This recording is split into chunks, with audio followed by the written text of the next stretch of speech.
Hello, welcome to a Saturday afternoon edition of Mornings with Stanley. Got Stanley right here. He's got something in his mouth that he's been chewing on. And Lucy came in the room. It's a cold and blustery day.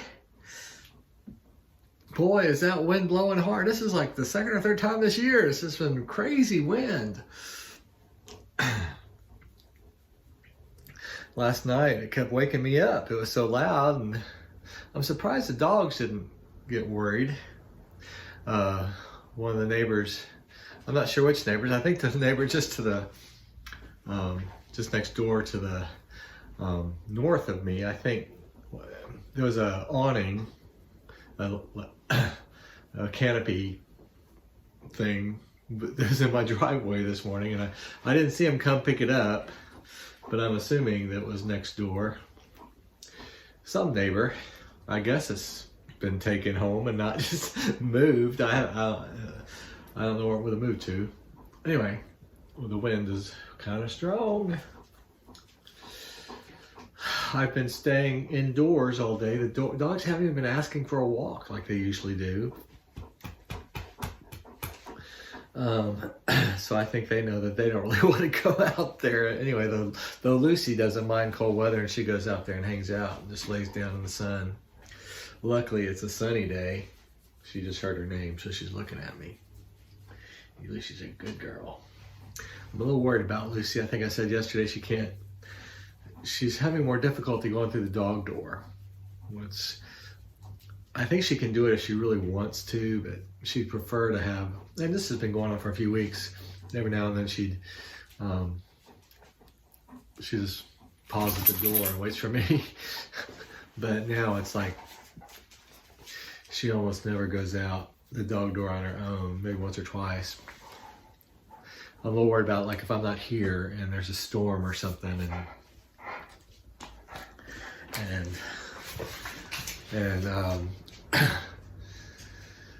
she's not able to get in or something. I'm worried about that, but we'll see. Now she's got something Stanley was chewing on, and she's very proud. I think she's trying to get Stanley's attention. I think secretly she really wants to play with him, but she doesn't really feel good. Anyway, I'm gonna kick Stanley out. Can I kick you out?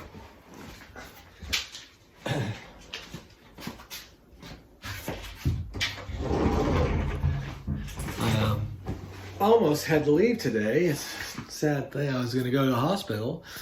A church member who's been in a nursing home the last few weeks fell, and then he was unresponsive, and I took him to Harris downtown. And so I was going to go there, and then they called me, and they're only like one person at a time. Everybody else has to sit in the car, or one person in. I don't know, maybe not even at a time, maybe just one person. So I'm not surprised, but I was going to go anyway, just in case. But I was doing laundry, and I had to wait for my pants to dry before I could go. Anyway, here's our reading for today, Saturday, week 31, His Glorious Inheritance in the Saints. I must spend another day on a spirit of wisdom and of revelation and the knowledge of Him, having the eyes of your hearts enlightened, that you may know what is the hope to which He has called you, what are the riches of His glorious inheritance in the saints. That's Ephesians 1, 17 and 18. This verse says that the eyes of your heart, being enlightened, you may know. One would have thought that Paul would have said, the eyes of your mind. For he had just talked about wisdom and revelation. Do we see from the heart? Yes. Perhaps the only real seeing is with the heart. A loveless knowledge is blind. Atomic energy scientists saw only with the mind and produced the horrible monster, the atomic bomb. It was loveless knowledge and has led us to the edge of a precipice.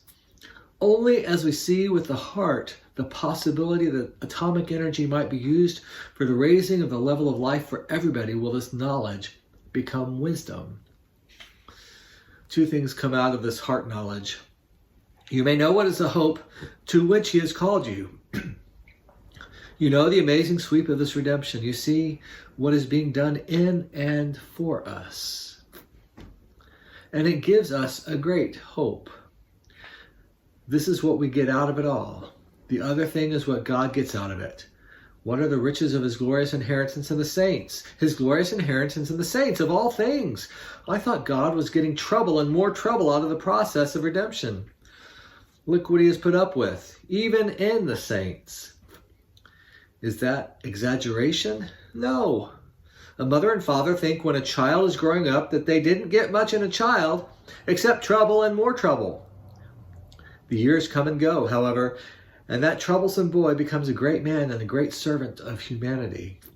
The riches of their inheritance is that boy. God will look at us someday and say, well, I took a lot of trouble with him, but look at him now. I'm rich in such an inheritance.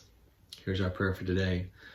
Oh God, my Father, is it possible that you can be rich in me, that I can bring you something you did not have before? This humbles me and sends me to the highest heaven.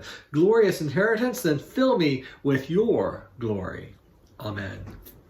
And our affirmation for the day, I shall not be God's problem, I shall be God's person. Jesus is Lord.